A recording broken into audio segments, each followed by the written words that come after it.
première technique dont nous allons parler à un demi-siècle. Elle s'appelle le vocodeur. Au départ, c'est un appareil inventé aux États-Unis qui sert à coder la voix pour réduire la bande passante, c'est-à-dire le poids des données. Son but, fluidifier les télécommunications. Mais cet appareil a alors un effet pervers. Il donne un aspect robotique à la voix. Robert Moog est un inventeur célèbre qui a donné son nom à une marque de synthétiseurs. C'est lui qui est le premier construit un vocodeur entièrement dédié à la musique. Le retour de la science-fiction à la fin des années 70, notamment avec Star Wars, entraîne une véritable mode pour les voix de robots. On en entend dans le rap, sorti du Bronx avec Afrika Bambaataa. Dans le rock psychédélique des Pink Floyd. Ou dans l'électro avec Kraftwerk et leur fameux single The Robots. Démonstration. J'ai d'abord enregistré ma voix, juste 4 mots d'un titre de Daft Punk, mais d'une façon monocorde. Harder, better, faster, stronger.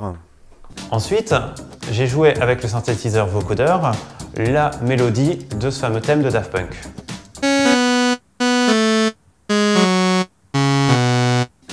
Et enfin, maintenant, je vais mixer les deux ensemble et on va voir ce que ça donne.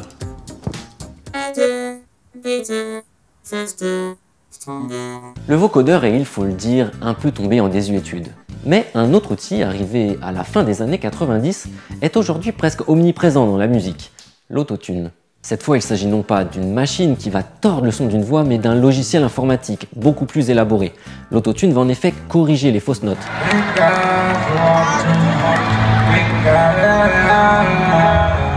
Démonstration.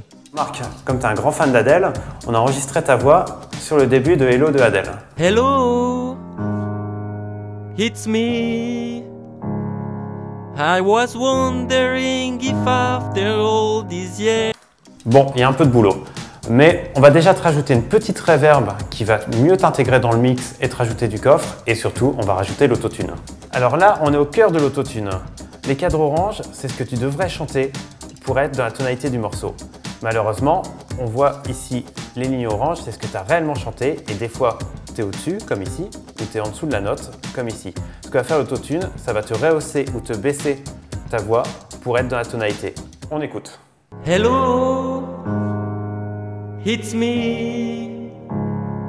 I was wondering if after all these years you'd like to meet. C'est pas mal, mais t'as pas le timbre de voix de Adèle. Donc ce qu'on va faire, c'est qu'on va tourner à fond les boutons de l'autotune pour te donner une voix de robot qui est à la mode en ce moment et en plus qui passe partout. Alors tu vois la ligne verte, maintenant c'est finalement ce que donne ta voix après le passage de l'autotune. Tu vois qu'elle n'est pas forcément toute droite, ce qui est normal, ce sont les vibratos, les petits changements dans la voix, tout ce qui donne de la vie à la voix. Donc on va bouger tous les boutons de l'autotune à fond et on transforme toutes ces lignes de ta voix en ligne verticale et horizontale. Il n'y a plus aucune vie dans ta voix et ça donne une voix robotique. Hello, it's me. I was wondering if after all these years you'd like to meet. Parfait. On peut envoyer sur iTunes.